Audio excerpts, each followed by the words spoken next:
think we're going to start. All right, we have about a minute while some people are jumping into our college college admissions panel. I just want to go through a few things just so everybody understands and is comfortable. Totally cool if you want to keep your cameras on. If you'd like to keep your cameras off, that's fine. Just know, we will be recording it because without fail, someone will say, do we have this recorded? Especially those that couldn't make it. Outside of that, please stay muted just the entire time. We've had situations with dogs and children, and they're all lovely, but if we could just, stay away from that, that would be great. I'm going to, for those who don't know me, I'm Ben Laster. I'm the director of college placement. I know I see a lot of names that already I know and I'm well aware of. I'm going to introduce, you probably already know, Tom Filato, who works in college placement with me. Tom just waved. So outside of that, our itineraries, we're going to kick off with some introductions. I am going to go through a few just questions just to get our representatives' feet wet and, kind of get them in a groove. And then after that, what we're going to do is have everyone put their questions inside the chat function, which I'll moderate.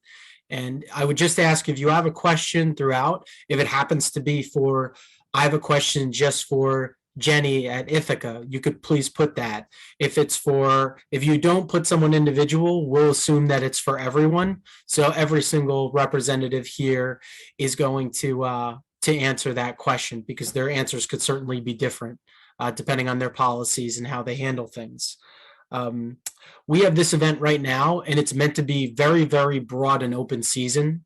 Then in April, after we have a couple other discussion series events for spring items, for even going into summer planning items, right sandwiched in between them, we have our case studies, which is more targeted in terms of like review. So it starts off, as we build, it starts off very broad, and then we get, very specific down to the point where it's, game season, where it's, the fall, and we're starting to get into the application, materials and things like that. So what I'm going to do is I'm going to give the floor, and we will do it, I guess, in order by alpha of the university that you're representing. So I'm going to have each rep, and I know this is hard because you love the places that you work, and you obviously have a lot of great things to say about them. But I'm more interested in you just introducing yourself, introduce your responsibilities in kind of like a minute of what you do within your offices, territory management, if you do communications or athletics or, other things, CBO initiatives, you name it. All right. So I guess that being said, we would start with Jeff. So you can introduce yourself, Jeff, and then we will go one by one. Great. Thanks, Ben. Good evening, everyone. So good to see you. Thanks to Ben and Tom for the invitation tonight. It's nice to speak with you. My name is Jeff Gallant, Associate Director of Undergraduate Admission at Boston College. I've read applications or worked with families from Seton Hall Prep since 2004, so it's been a while. So I feel like I know the area and the school pretty well, but it's always nice to meet a new group of students because they'll be, the students on the line will be the faces and personalities of the school for me, in the year ahead. My main responsibility at Boston College right now is I coordinate the transfer admission process. So certainly if there's any questions, about that might not be in the forefront of your mind right now, but certainly something we can talk about. And then the way we manage the application volume is we divide up the entire country and world by geographic region. So my areas I have a handful of high schools in Massachusetts, a couple counties in New Jersey, the state of Georgia, and most of Florida. So those are my areas. Once again, excited to answer your questions, and I look forward to speaking with you. Thanks, Ben. Thanks, Jeff. All right, Sherry. Hello. You're never quite sure whether University of Chicago is going to be up near the top with C or down near the bottom with U. My name is Sherry Vernon. I am a Senior Assistant Director of Admissions over here at U Chicago. I'm also the director of our community-based organizations and our outreach there, as well as our QuestBridge program. I handle the entire New York City metro area. So that covers everything from Westchester County all the way down through New Jersey until you hit about Princeton, as well as the city itself. I have been with the University of Chicago for the past nearly 4 years. I've been in higher ed exclusively with highly selective universities for about the past 7 to 8 years, and I appreciate being here. Thank you so much. Awesome. Thanks, Sherry. All right, Scott. Scott, we can't hear you. Just unmute for us. There you go. No problem. I do that all the time. Sorry about that. No problem. Thanks for having me. My name's Scott Grisenda. I'm actually filling in for your admissions counselor, who would normally be Laura Travis. She is actually down at Georgia Tech this week. One of her daughters is swimming in the ACC championships. So give her some good wishes. Apparently she's doing pretty well right now, but my general territory is Eastern Pennsylvania, Delaware, Montgomery, Bucks County, Lehigh. I've been with the admissions department at Delaware for the last 5 years, but I've been with Delaware over 30 some. 27 of those I was actually the women's soccer coach, so have been around for a little while. So hopefully I can answer some of the questions you have. I also do a lot of stuff with deferrals and transfer admissions as well. Great. Thanks, Scott. Jenny? Hi, everyone. Good evening. My name is Jenny Henyon at Ithaca College. I'm really excited to be here, so thank you so much for allowing me to be here and chat with you tonight. I'm the territory manager for the entire great state of New Jersey. And so what that means is that I also help with oversight of application review for not only New Jersey, but for the entire world for Ithaca College. I'm also the liaison for Visit Ithaca, which is our sort of local visitors bureau. So if you have questions about just what it's like to be a member of the greater Ithaca community, I'm sort of your girl for that. I grew up in the Ithaca and I went to Ithaca College, so I love to talk about all of those things. And then I also sort of help with oversight of performing arts application review as well. And so again, really excited to be here, and thanks for having me. Awesome. Thanks, Jenny. Katie?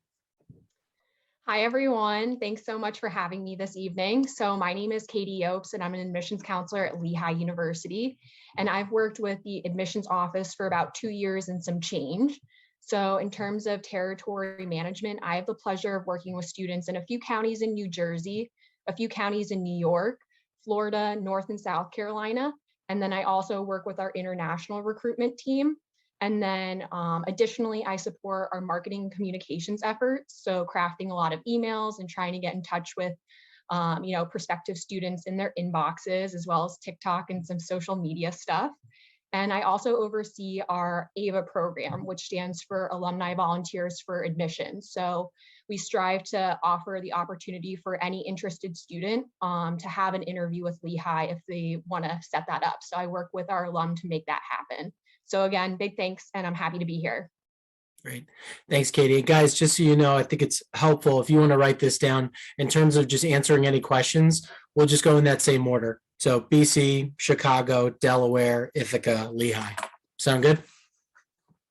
All right. So I'm actually going to kick it off because, usually there's like crickets to start when no one wants to be the first person to put anything in the chat.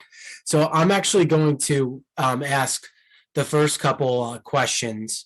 And the first one I have is for each of you to explain the path of a Seton Hall prep file, like articulate your reading process from the first person that opens it to a final decision being made. All right, Jeff, you're on the spot. All right, thank you. So our process is driven by, a one reader review for the most part. We're charged, individual counselors are charged with being experts for their territories and people that will advocate for their students and their schools. And so there is a larger conversation at a point in the process, but really it is driven or coordinated by one person. The idea of that traditional committee, which I think is in a lot of people's minds, that's not the way it works at my institution. All right. And on the flip side, UChicago is going to be a little bit different. I am going to be the first person to read a file and the primary person to advocate for our students. That's why we split our admissions office into regions. From there, each file is reviewed multiple times. It will go to any number of folks in our office. Second reads are not often assigned in that particular way. Then all decisions are made in a committee. So there are multiple folks together. Some may have read the file. I, of course, would. Others will not. And the committee will get together and discuss each of the applicants and the potential fit for UChicago. That, and then with our senior leadership are where the final decisions are made. Okay, so at Delaware, we have basically like a 2-read process. So Laura would actually read all of your applications first. So she would basically read for general admissibility to the university. We pick out some things that we go through when we go through your application, write notes and stuff like that. And then once, hopefully we say yes, it will go to a second reader who usually reads a little more major specific. Some of our majors are a bit, take higher qualifications, like nursing is crazy, you know, compared to some other majors as well. So we have different people who will read for different majors, and then they will make a decision with that, or they will come back to us if there's a question on what they need. So we do read each one twice, and then you'll get to your decision after that. All right, and at Ithaca, the first thing that happens is someone will review the transcript first, because we use just the transcript to determine merit awards. And then it would go to the territory manager, which would be me, and I will also review the transcript to sort of double check what the first person did. After it goes to the territory manager, it's going to go to a review team, which is a certain group of us that are all sort of grouped together to make sure we're looking at each other's applications. And if there are any concerns, then it would go into what we call pool review, which just means, you know, we're going to make sure that more people's eyes are on that application before we come to a committee decision.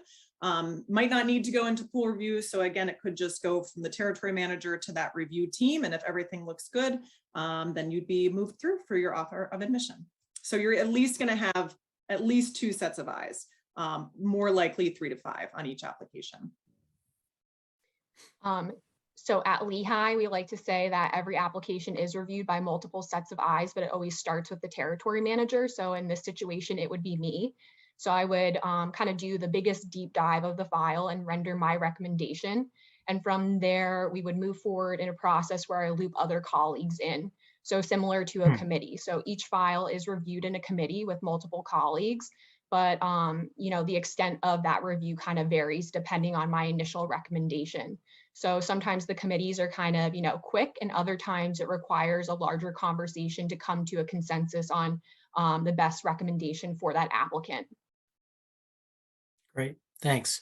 The next one I have, and this is nothing, none of this is set in stone. All right, so nobody come back and ask them like you said, blah, blah. These are all very subjective questions, but you guys have, you know, all of you, you know, Scott, maybe not, but, you know, have read, you know, Seton Hall prep applicants.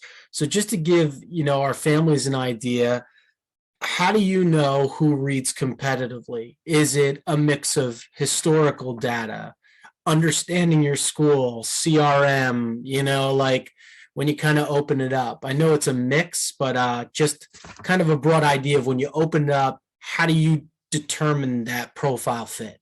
So Jeff. Yeah, I mean, we capture some data, that predictive data on how we expect a student to do during the review process, and we capture that for the students who enroll. And then I get a GPA report every semester.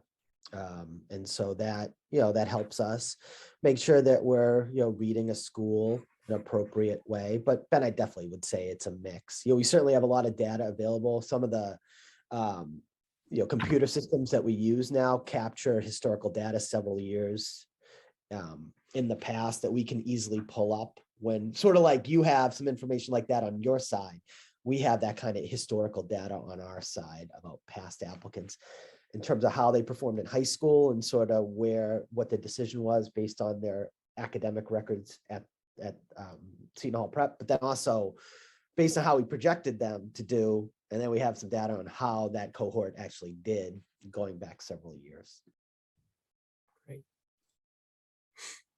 This is a difficult question because not only is each year and each school different, but each student is different, and that's a huge part of our review process.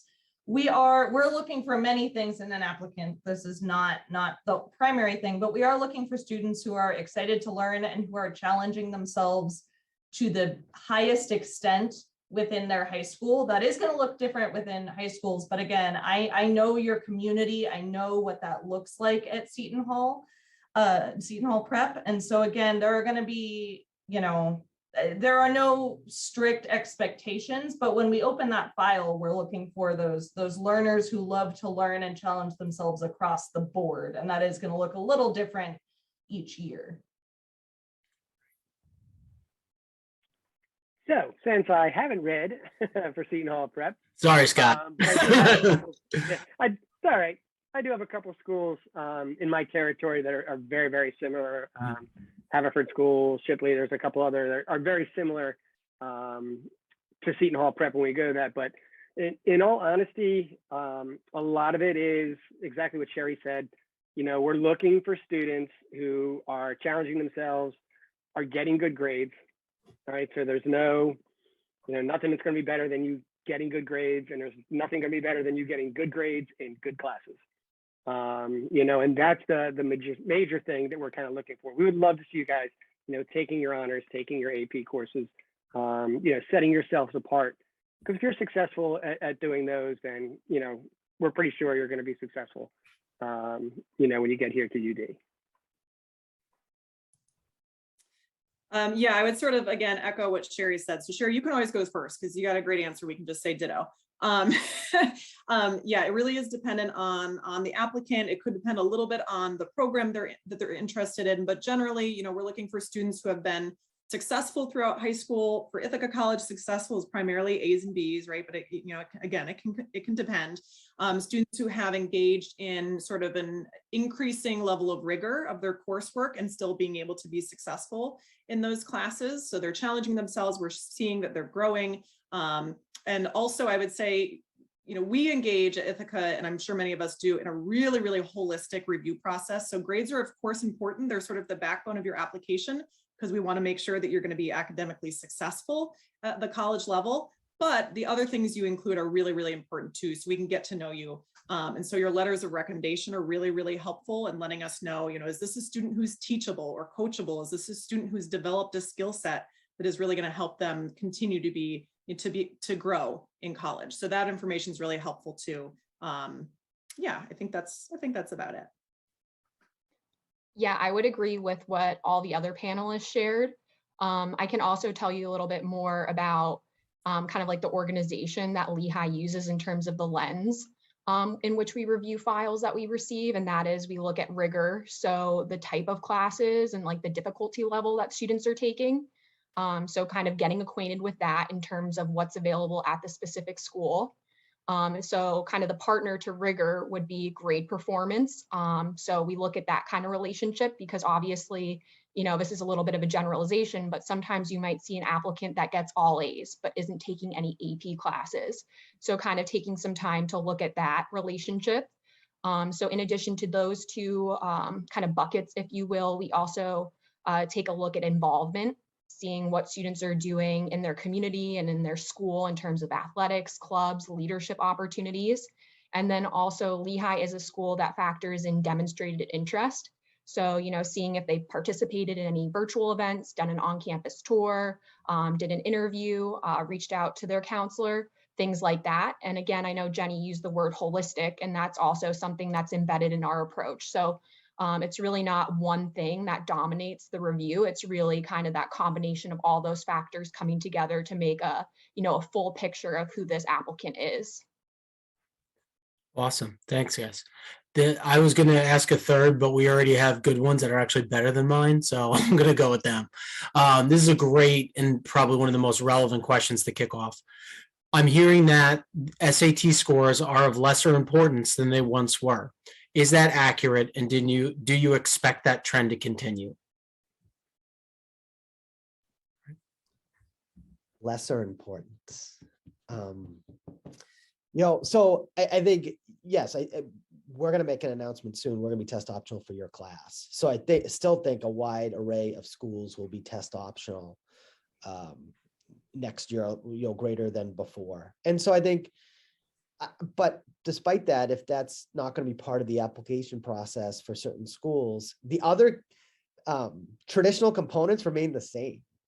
So if you're going to apply without that information, you just want to make sure that you put your best foot forward in the other areas. And I'll leave it to my colleagues to talk about what that might mean at their schools. But last year for us, just in our first year, we were a school that certainly relied on testing to contribute to the process in a very meaningful way prior to last year. And we tried to be as fair as possible, knowing that many students before the pandemic benefited from super scoring, right? Like how many students scored in our ranges their first time? Some, but only a fraction of the total who actually eventually got there, because we would use super scoring as your highest combination of scores. And so that was more difficult last year and the year before to test. And then also, you had a pandemic on your mind. That was very difficult for students, and that will continue to be, even though things are trending in a good direction. So just our stats last year were, it was an even 50-50 split among our enrolled group. So 50% of the students applied with test scores and 50% applied without. And with the admitted group, it was a little bit more skewed towards test takers. It was 57% test takers, 43% students applying without testing, test optional. But I still think that's really significant, that 43%. So, depending on where you end up after trying or attempting to take tests, I think just trust Ben and Tom's advice. I think however you play it, it will probably work out well for you. That was such a fantastic jumping off point, because all of that was extremely spot on. I would not necessarily say that test scores are of lesser importance. I would say that it's even more important that you highlight your strengths as a student in the way that works best for you throughout this application process. UChicago has been test optional since years before the pandemic, and will continue to be in perpetuity. But that right there doesn't dictate whether you should apply without testing or not.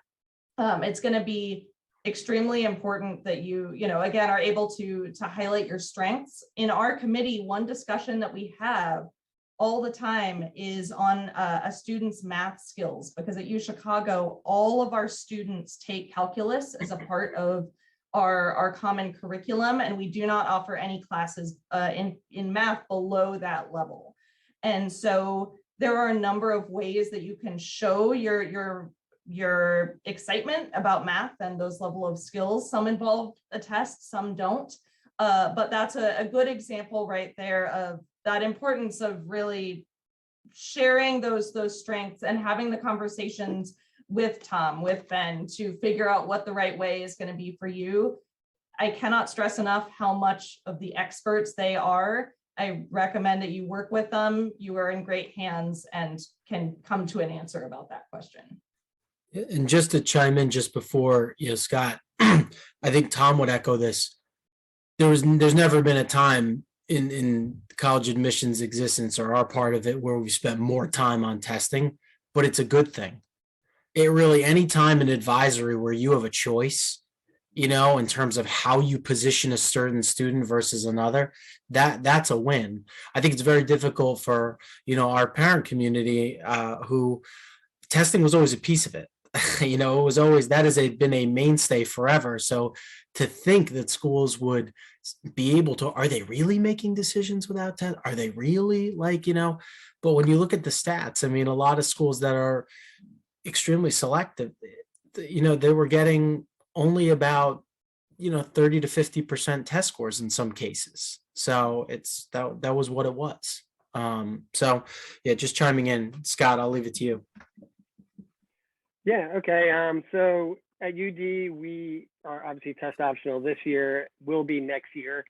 As a state school, we were a little bit different. So we've had a test optional program for our in-state students for a number of years, hopefully trying to lead us to be test optional forever.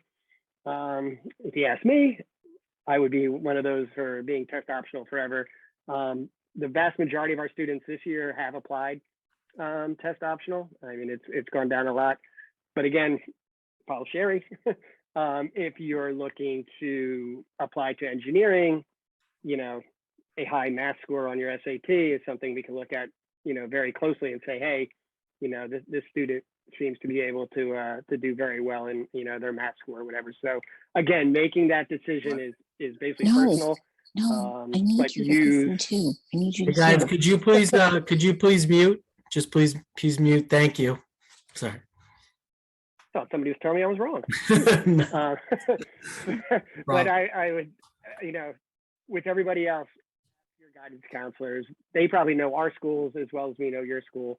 You know, and they would be able to help you when it comes time to deciding whether or not. And you know what? You can always reach out to your counselor as well.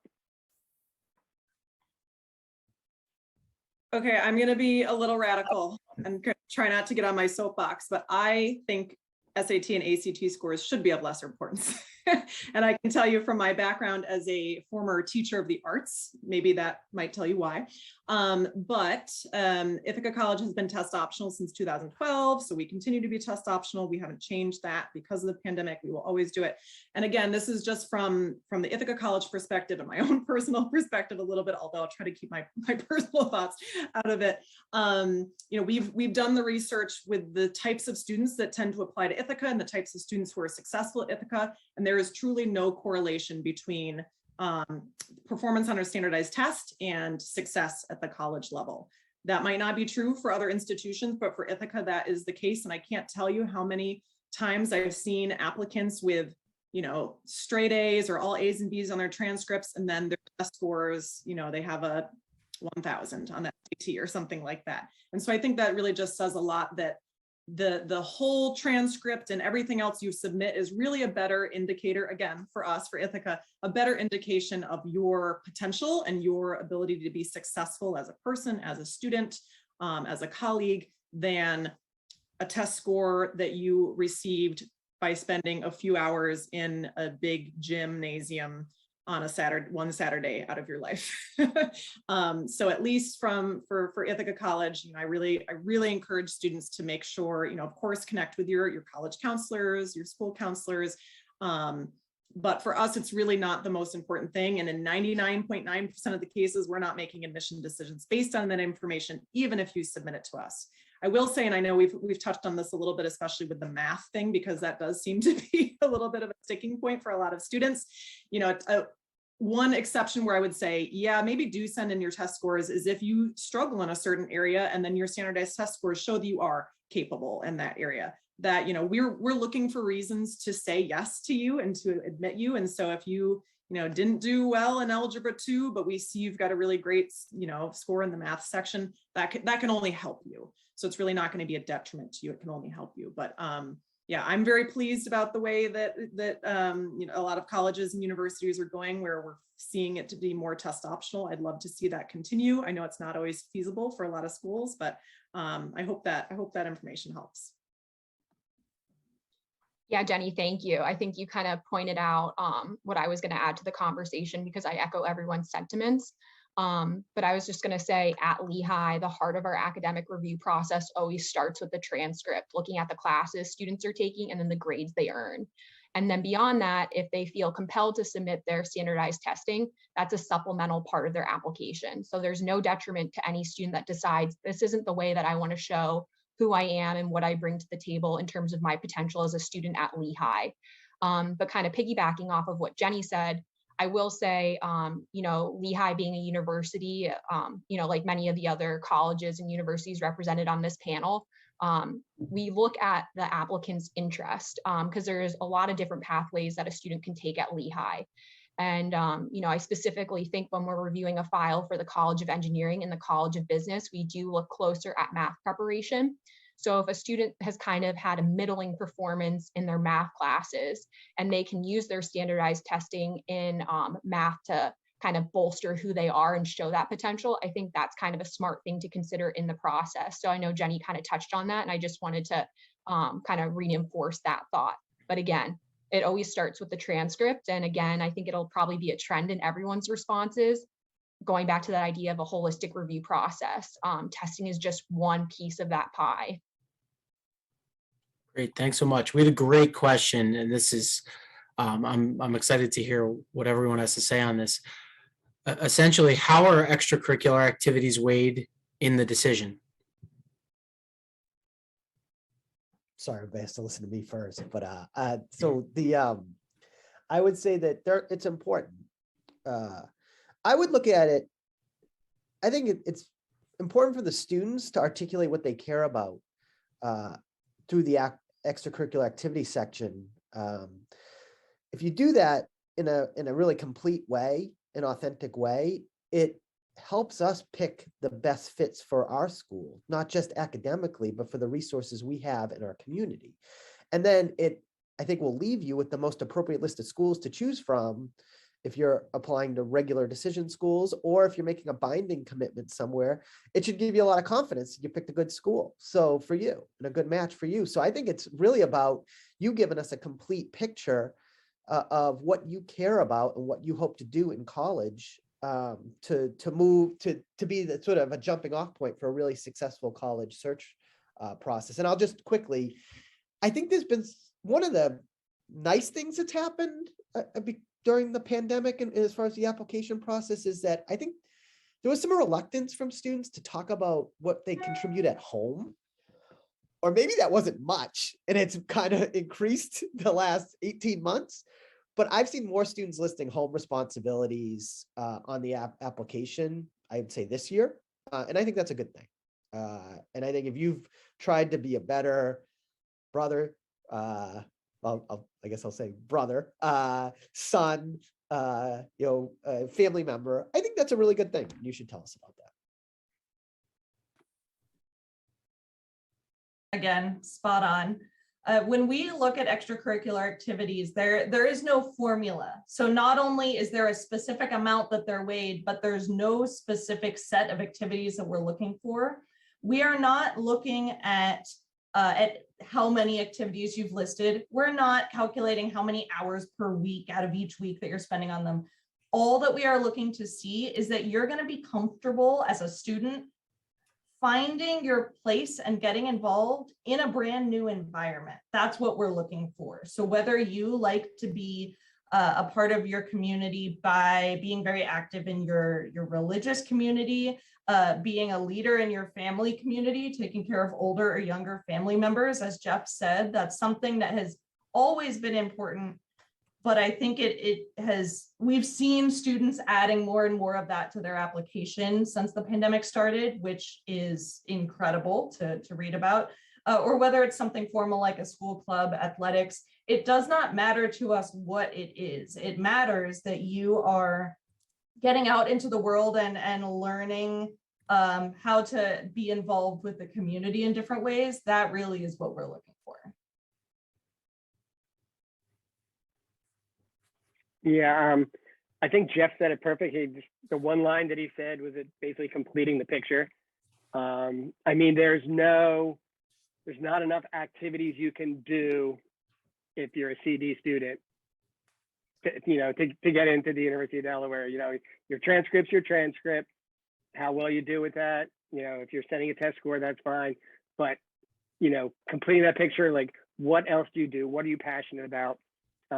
Anytime, when I give a presentation, especially to perspectives, it's not about you writing, 20 different activities that you did for 2 weeks in the summer, just so you could write 20 activities on your on your application.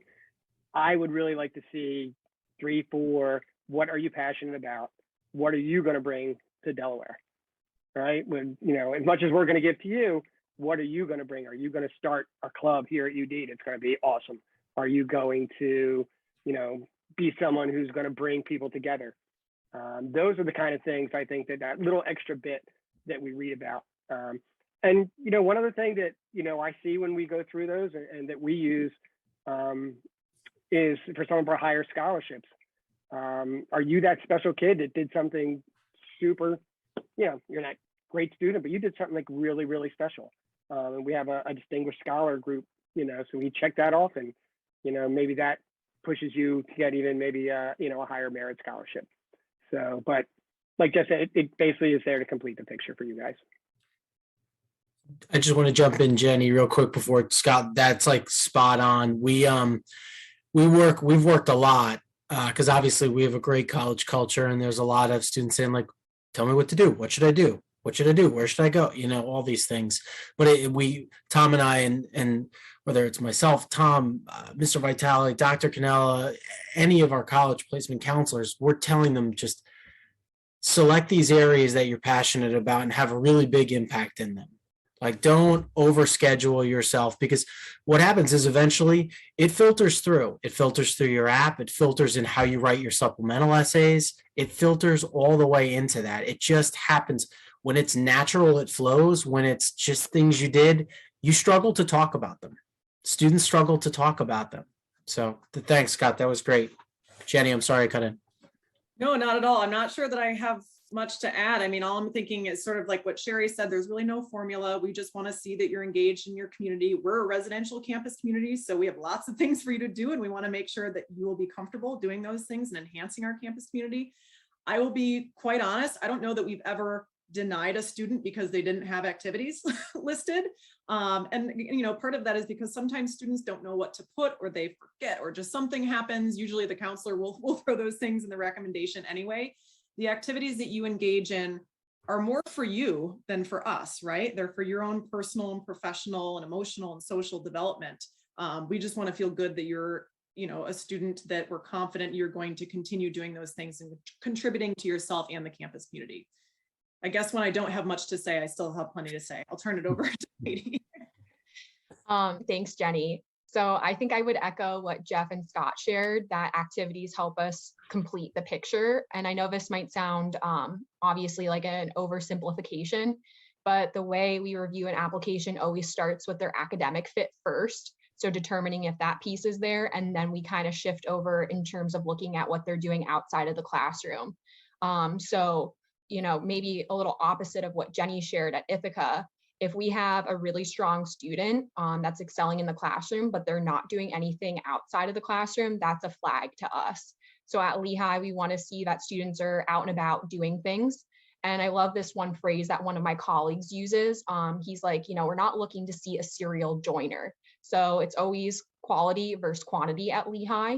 And I think, we look for trends in an application, trends in their academic ability, right? But also trends in the activities that they're doing. Did they start off as, a player on the soccer team, but then kind of grow up the chain in terms of getting some leadership responsibilities and maybe being a co-captain?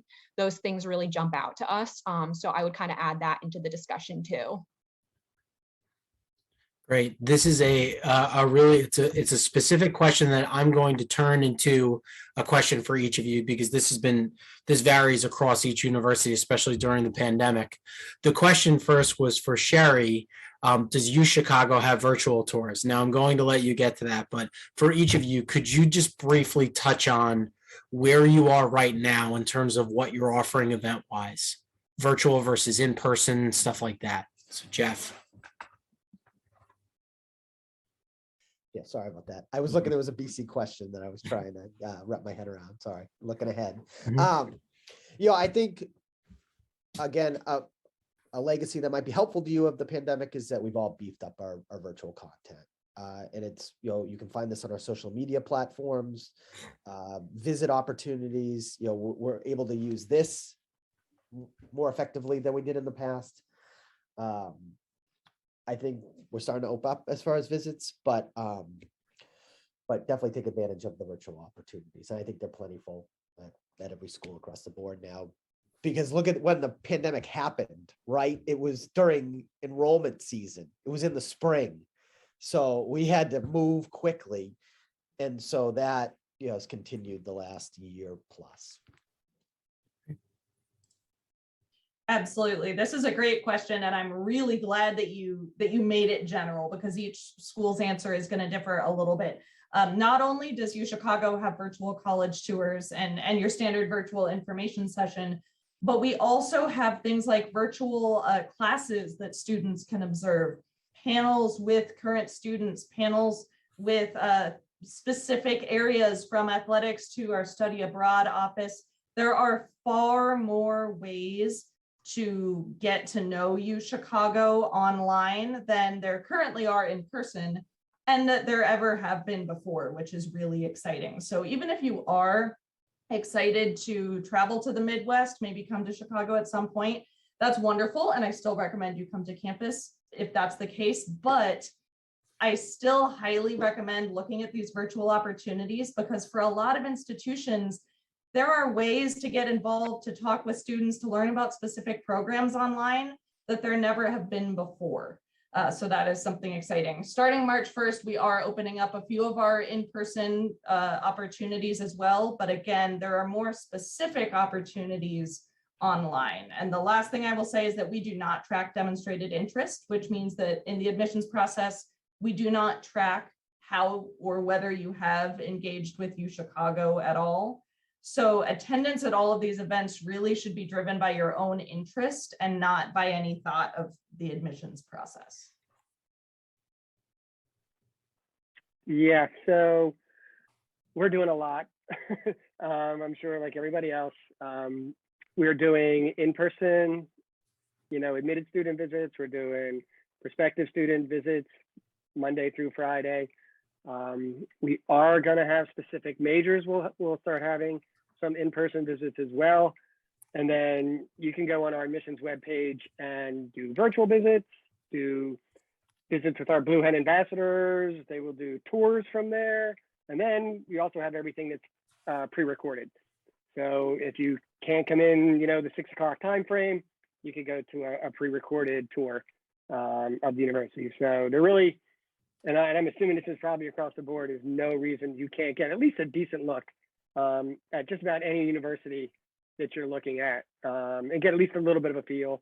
Nothing, supplants actually being there on campus when, students are around. But I think all of us really probably have many different opportunities for you to meet either the staff, some of the students, or just to get a tour.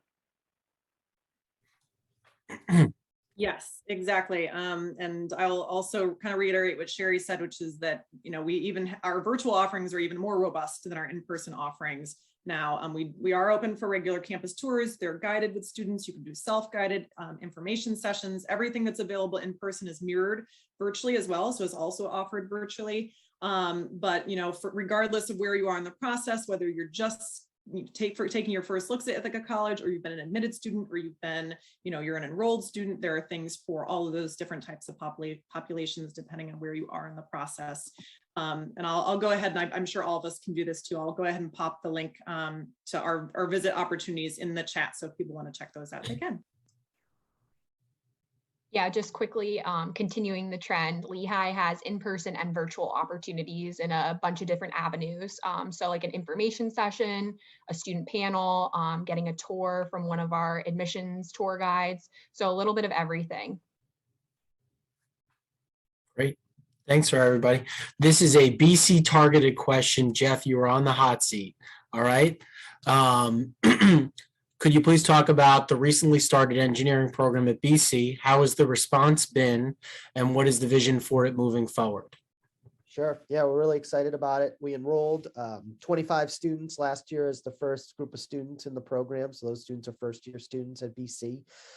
We decided on human-centered engineering because, as a Jesuit Catholic institution, we believe in continuing to study the liberal arts at the college level. So there is a university core that all students here participate in, so including human-centered engineering students.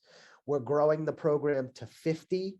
So the class of 2022 will be looking to enroll a group of 50, and then we're capping it at that for the foreseeable future. So it'll be capped at 50. We have a beautiful new facility to support the program, but just like a doctor can't just be a scientist, right? They have to be an empathetic communicator. We feel like the complex problems that engineers are asked to solve right now, whether they're environmental or in healthcare or technology, it requires people that are not just proficient in technical skills, but have an understanding of people and how communities in the environment that a problem's taking place on are part of the solution. So we're sort of, it's a general engineering program, but students that are at a Jesuit Catholic liberal arts university within that major.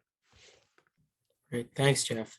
And I'm going to go and kind of, this question is a great question.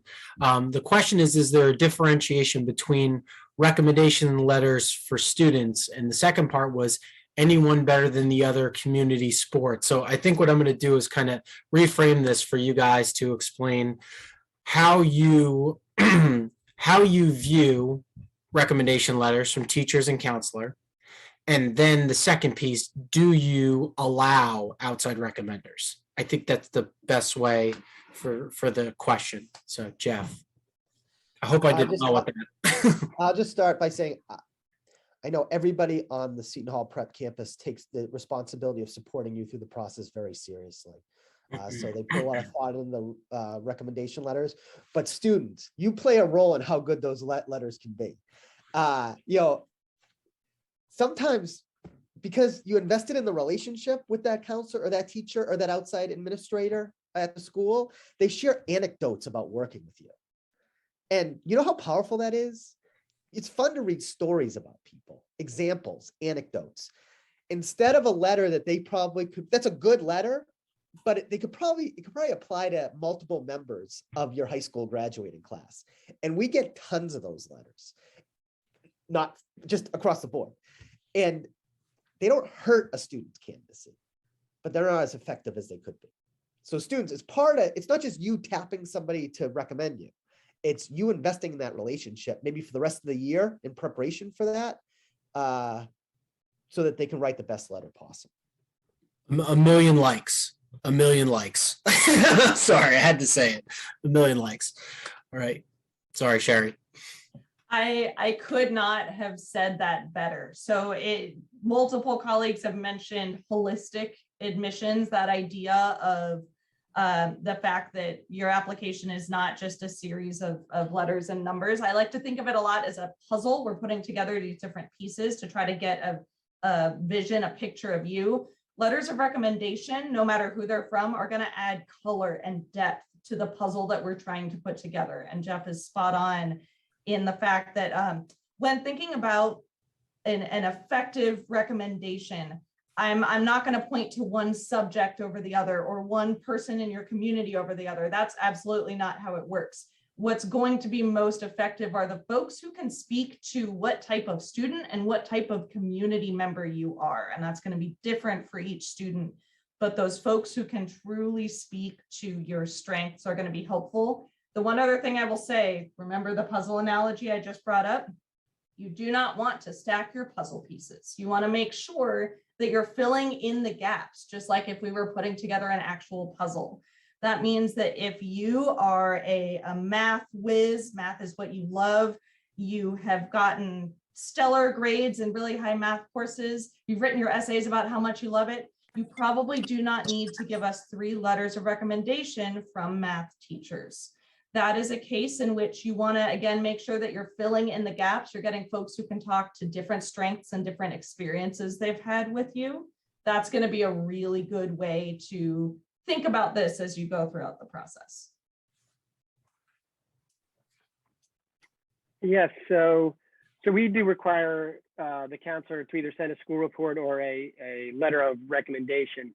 I can kind of say, again, this is like, completing the picture, which we were saying before, but when I'm reading an application, or any of us at Delaware, the counselor recommendation comes up a little bit later when we go through, because everything obviously is on screen.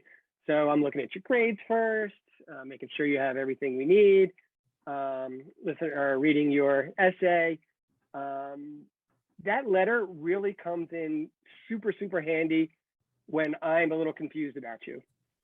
So there's a lot of kids, you open it up and you're like, wow, almost a no-brainer.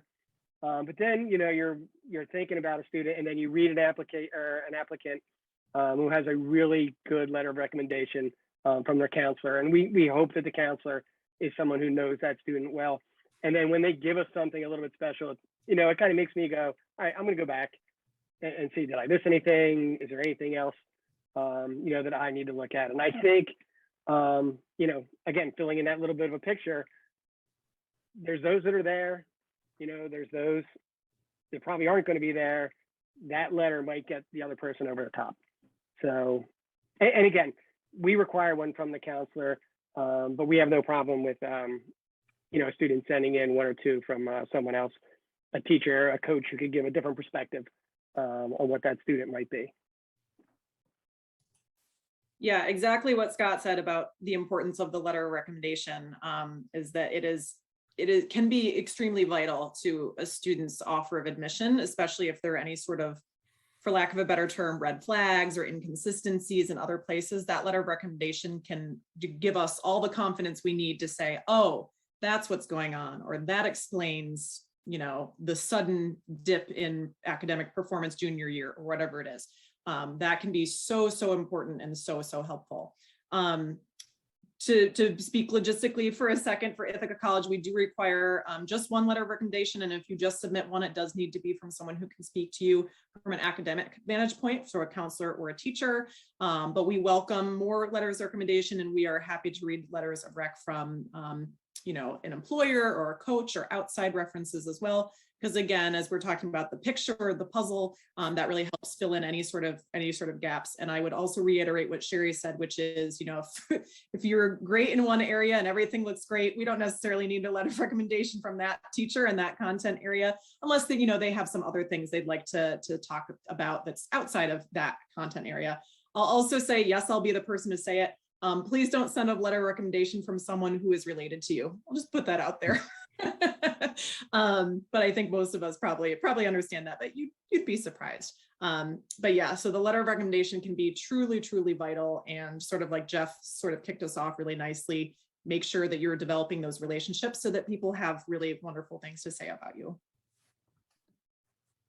I'm in agreement with everything that's already been shared. I can also just add logistically from Lehigh's stance. We require 2 letters of rec, so one from a teacher and one from a counselor, and you are able to submit additional letters. But we always encourage students to be mindful about, what Sherry was saying, don't stack on top of the same puzzle piece. So if you have a job, or you're involved in maybe like a youth group or a community service organization, and you think that's really important for us to know, that's a smart move to maybe see that through. I know too, the question was kind of asking specifically, like, is there one that's maybe more effective than the other?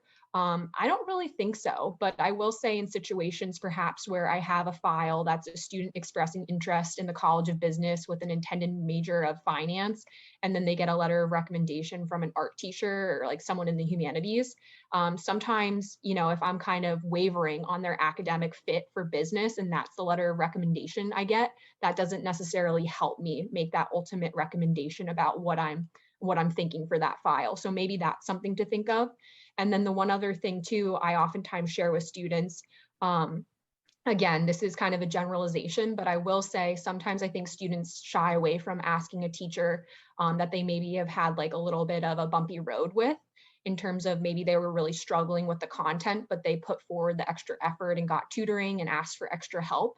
I think sometimes that kind of advocacy is really important. So, I don't really think there's like a right or wrong way. It's just about being thoughtful. And I think that's something like the student has to take ownership of, in terms of knowing who they are and like what they brought to that classroom and that relationship with that mentor, teacher, or what have you. Great. Thank you, guys. That's awesome.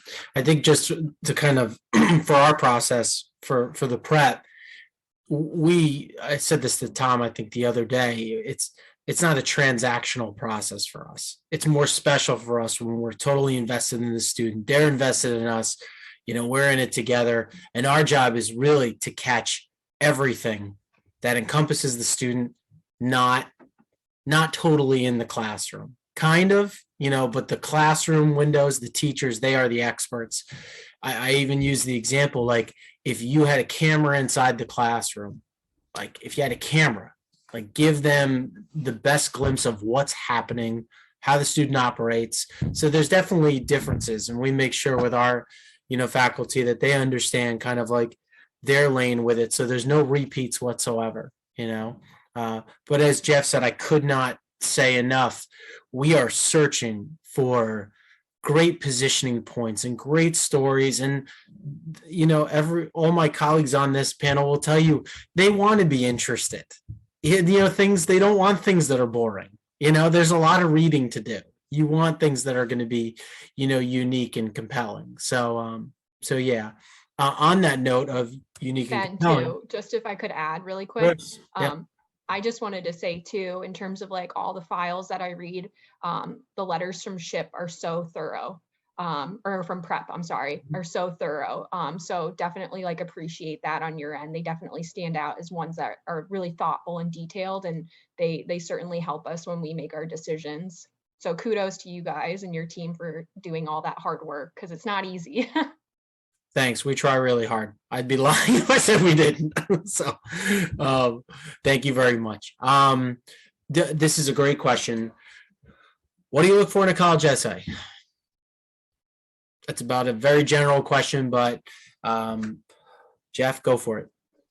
Well, this is a topic that we all like to talk a lot about, so I won't say too much, but I do think it is a unique part of the application, right? We get to hear your voice, and that's a very distinctive part. And I would just say that, students, you should have a point. There should be something about your essay, something in your essay, your character, your interest that you're looking to convey to the college of your choice, that something you possess that's going to enhance the college of your choice. And I think trying to write as concisely as possible, given the volume we have to read, can be really effective. And that's where parents and teachers can be helpful.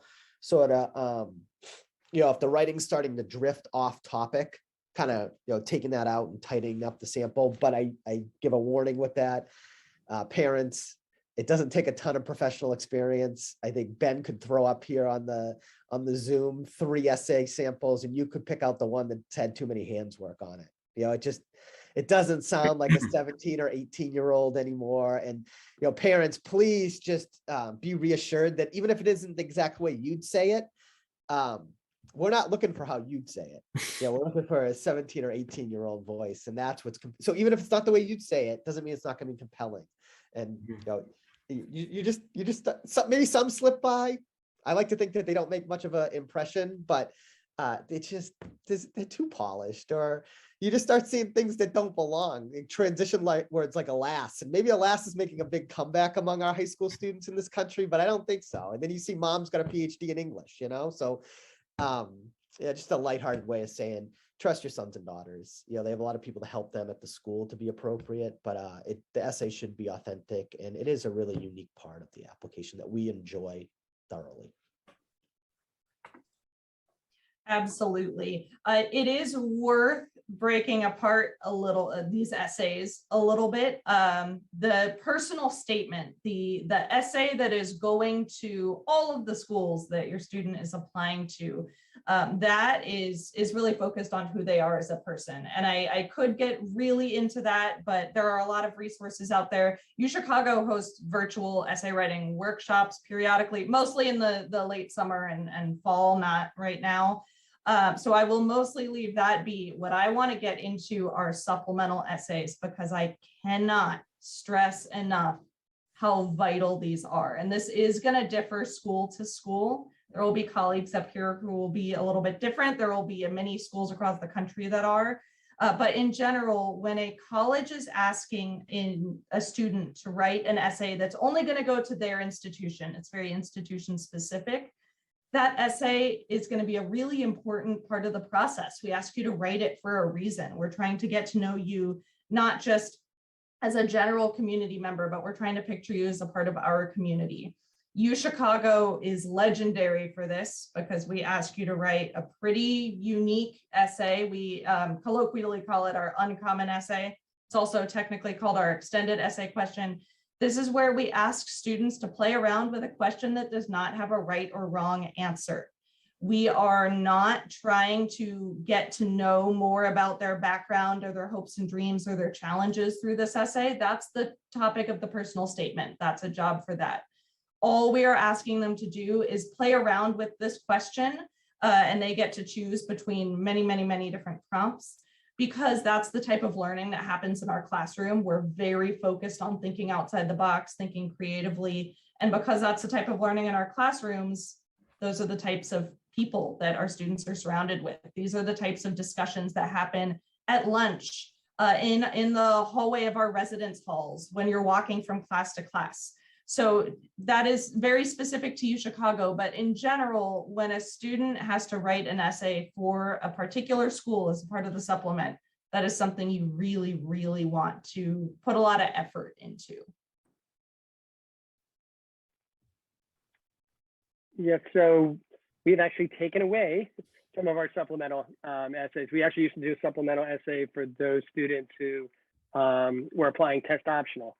But now that we've gone fully test optional, you know, we've kind of taken that away. When I look or I talk to students about, you know, the essay, it's kind of common sense. Just talk about yourself. Again, give us a little bit. Maybe somewhere we didn't see something, or maybe we didn't ask you something. Talk about yourself on a much more personal note. If someone makes me laugh, to me, that's a great essay. So that's just a personal thing for me. But if they make me laugh, I give them a little bit of kudos for that one. But we're looking, you know, at your writing ability as well. Just, you know, we don't want to, like Jeff said, we don't want mom or dad's 2 cents.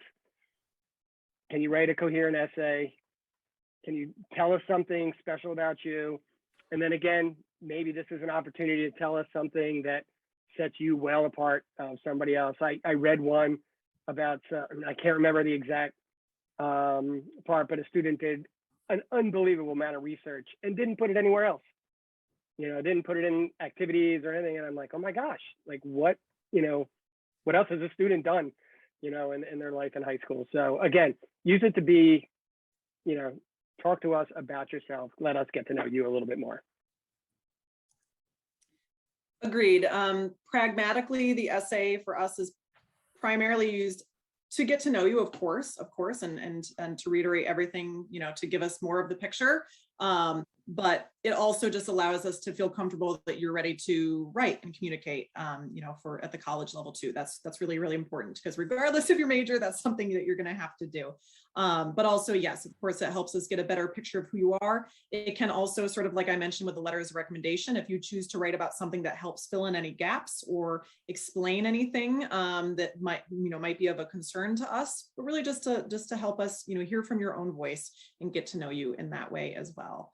I always like to say, generally, the content of the essay really doesn't matter. It's the quality of the essay. The content is a bonus. But one of the best essays I ever read was a student telling me what he thought was the best way to cook a hot dog. And is that something that's really going to help him in college? I don't know, maybe he'll make friends that way. Who knows? But it was super, super well written. To Scott's point, it made me laugh. It gave me some ideas for how to cook a hot dog, but it was really well written. And so that was a great essay. I think an essay that can answer like the question, this is what's compelling about me, or this is what's special about me, is an essay that does its job well. And it doesn't have to be something like, you know, explaining that you're a rocket scientist. If you're a really caring older brother who's done a lot of mentorship and taken up a lot of responsibilities at home, that also is compelling. So I would just be thoughtful about really drilling into something that makes you who you are, and then be detailed and thoughtful about how you explain that to the reader. I will say maybe one thing to kind of be mindful about is I've read a lot of great essays that are well crafted, but they spend so much time setting the scene that it's like you get to the kind of the message at the final paragraph. So I would just be thoughtful, you know, that's where I think drafting comes into play, where you get out that extra fluff and you really get into like the nitty gritty in terms of explaining who you are and what you bring to the table. So that's all I would add in that conversation. Great. And for, you know, for the parents and students on here, we always tell them like a great essay, the topic really doesn't matter. It's really just no matter what it is, it should be a window into who you are, what you're passionate about, how you think, what you value, you know, any of these things that, to be honest, are personal, the personal things. You know, I think that every one of my colleagues on here would say that they would cringe when they hear students say, like, well, what do they want to hear? That's not about that. It's about basically every student saying, this is what you need to hear about me. This is what's, because if you don't hear this, you don't know me, you know?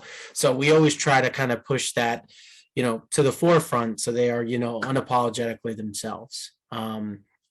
So, all right, we don't have any other questions right now.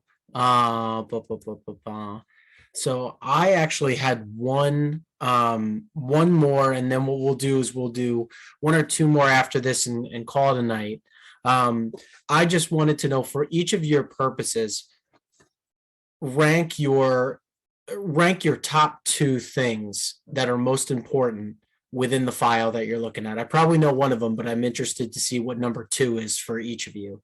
So obviously a full file, application, transcript, recommendations, maybe testing, maybe not. Jeff, you can start. I'm gonna punt. I don't think I can. I think it's different. It'll be different things for each student. I mean, I do think it's an academic competition first and foremost. So I think, as you'd say, Ben, transcripts one. Yeah. But I think two is a moving target. So I'm gonna punt. Jeff copped out. No, kidding. No, I'm kidding. No, that's good. It's good to know.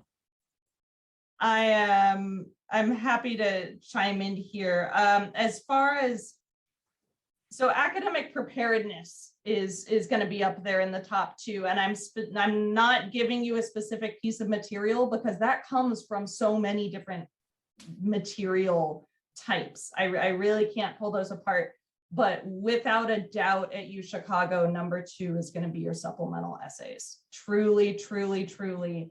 The reason we do not track demonstrated interest is because we have such a niche community. It's a very specific community. If UChicago is your place, it is your place. And if not, our community might not be a community you're very comfortable in. Those essays are what give us a far better idea of that than demonstrated interest ever could.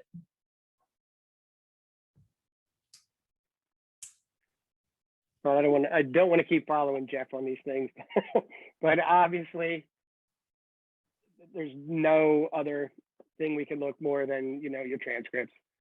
That is how well, you know, you've done for 4 years, and that's hopefully going to show how well you're going to do for 4 years, you know, at Delaware. After that, it's just a group of other things. So it's hopefully, for me, if there's a really, you know, great transcript and I start cruising through it, you know, hopefully for me, it's just they're building on top of that. If it's a very borderline transcript, then everything else has got to be good. So I don't know if that answers the question, you know, any better. But that's what I would say. After transcripts, it's just depends on your transcripts again. Yeah, I'm with Jeff on this one. The academics, and I do like how Sherry put it, because academics can come from a lot of different places other than your transcript, of course, is, like I mentioned before, sort of the backbone of your application. But then, like Scott said, if there's anything in the transcript that gives us some pause, we're looking in all the other places. So sometimes that's going to be, you know, number two is going to be a letter of recommendation. It might be the community disruption statement that students are able to give. It might be the additional information spot in the application. So just anything else that makes us feel comfortable and confident. At the same time, it could be an amazing academic record, and then we see information in other places that give us pause also. So it really it's very cyclical. It all works together. But of course, you know, I think, as most of us are saying, the academic record in whatever form that is definitely up there. But then there are so many other pieces of the puzzle. And I know so many times in college admissions, we say, well, it depends. But we say that because it really does, because each student is unique. Parents, your children are unique. You know that. Students, you are all unique. You're all different people. You know that. And so that's why it's really not formulaic. There's no one right or wrong answer to it. And that's why we really try to take into consideration everything that we can when making that recommendation for you. I think for Lehigh, and, you know, I think like my kind of review style is a little bit infused in this, but academics first and foremost. And I shared earlier in our conversation, the heart of that process always starts in the transcript with us, looking at the grades there and then the classes students are taking. And then if there seems like there's something off there, then we'll go digging elsewhere in like standardized testing or the community disruption. So I totally kind of understand what Sherry was saying. You know, academics can be demonstrated in multiple different parts, but I think the seed of it at Lehigh is the transcript. And then I will say, I think involvement is number 2. We really want to see what students are doing outside of academics. You know, whether that means they're an athlete, they're into research, they have a part-time job, they're taking care of younger siblings. So we're really looking to see what's going on in that realm of their life next. Awesome. Ben, can I just throw in one more quick thing that we haven't mentioned? I'm so sorry. One thing that I think is important, but we don't always think about all the time, I'm sure all of us use this, but we haven't mentioned it yet, is also considering the academic context of the student's particular school. So in this case, you know, Seton Hall Prep is really academically competitive school. And so a student who is earning, you know, B's and C's at Seton Hall might be comparable to a student who's earning straight A's in another school that's not as competitive. So that is also information that we take into consideration. We're looking at the actual context of your academic environment. And that's why we have, you know, we have territory managers, we have people like us that know this school as well, so we can also take that into consideration. Absolutely. Yeah. And what I'm going to do is I'm actually going to just say one comment. This came out and I was like scribbling it down like furiously. What Jenny said, I cannot, the crux of, you know, why we do this event is for everyone to understand that it does depend. Like, you know, there's a reason why we have panelists, you know, and they can kind of go through because their answers are going to be so different, you know, and especially a lot of, you know, I know what all of us as, you know, college counselors do is we kind of wade through this. If everything was the same, you probably wouldn't be Tom and I'd be like, oh, it's really, everybody's the same, all 3,000 schools. It's pretty straightforward.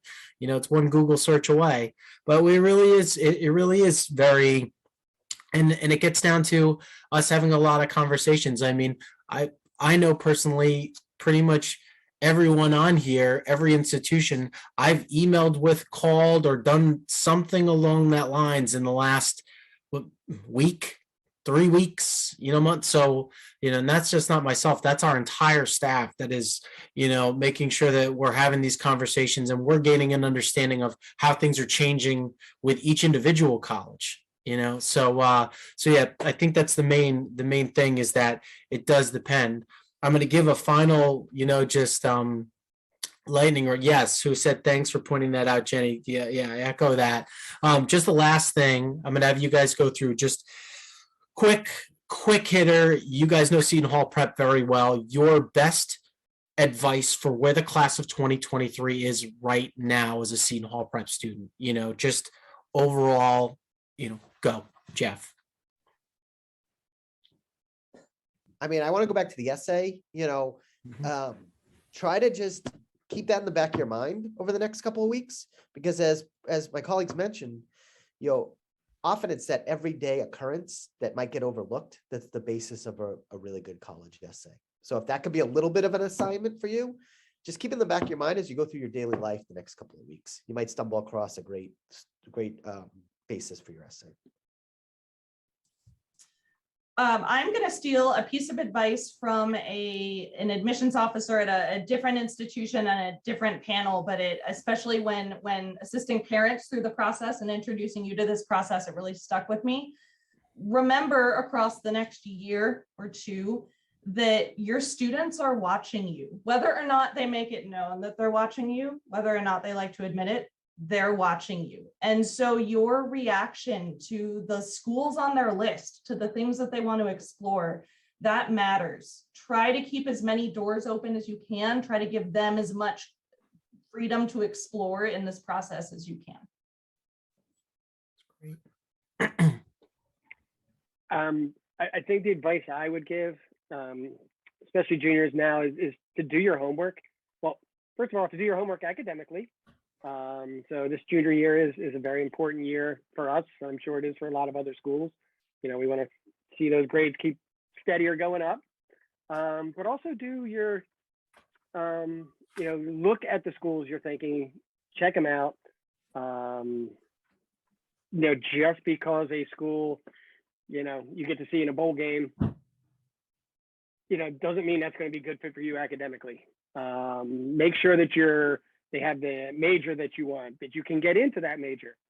Some schools, some majors are a lot more difficult to get into, than other majors. So doing a little bit of your homework and preparing yourself for that, application process, and then use the resources around you, use your counselors. They know us as well as we know you.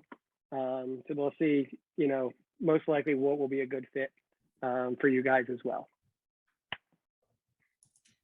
I'll piggyback on what Scott said a little bit, which is my advice is always just ask all the questions. Our job as admission counselors is to determine if you're a good fit for our campus community, but also to inform you, to give you all the information you need so that you're making an appropriate decision. I don't think any of us here want you to come to our institution if it's not a good fit for you, right? And there's no one school that's a perfect fit for anybody. So ask all the questions. That's why we're here. And hopefully now that you've seen our faces and heard our voices, you know that we are actual people behind the scenes. And our job is to communicate with you and connect with you. So definitely reach out, call us, send us emails, get in touch, visit, all of those good things. Because we really just want to support you in making sure that the decision you make is a really good decision for you. I think the best advice I could give is, try and take stock of who you are and pay attention to what you gravitate towards. Because Jenny used the word fit, and I was going to add that into the conversation too, because I really think this process is all about fit. And it's a two-way street, not just, that college or university when they're reviewing your file, but it's also about where you're sending that file. So I would, really, charge students with thinking about what do you think you want out of your college years? And is this a school that could link me to those types of resources? And I think that will illuminate and give, students the clarity that they're looking for in terms of, this is a place where I can make a go of it and be happy. So I think, really drilling into that idea of fit and, just take stock of the things that you are pulled towards.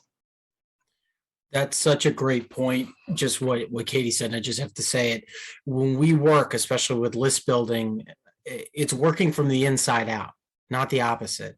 The students that get stuck in a rut, it's that they're throwing darts because they really don't know much about themselves, or they're not taking that time to at least put down maybe 2 things that they know about themselves.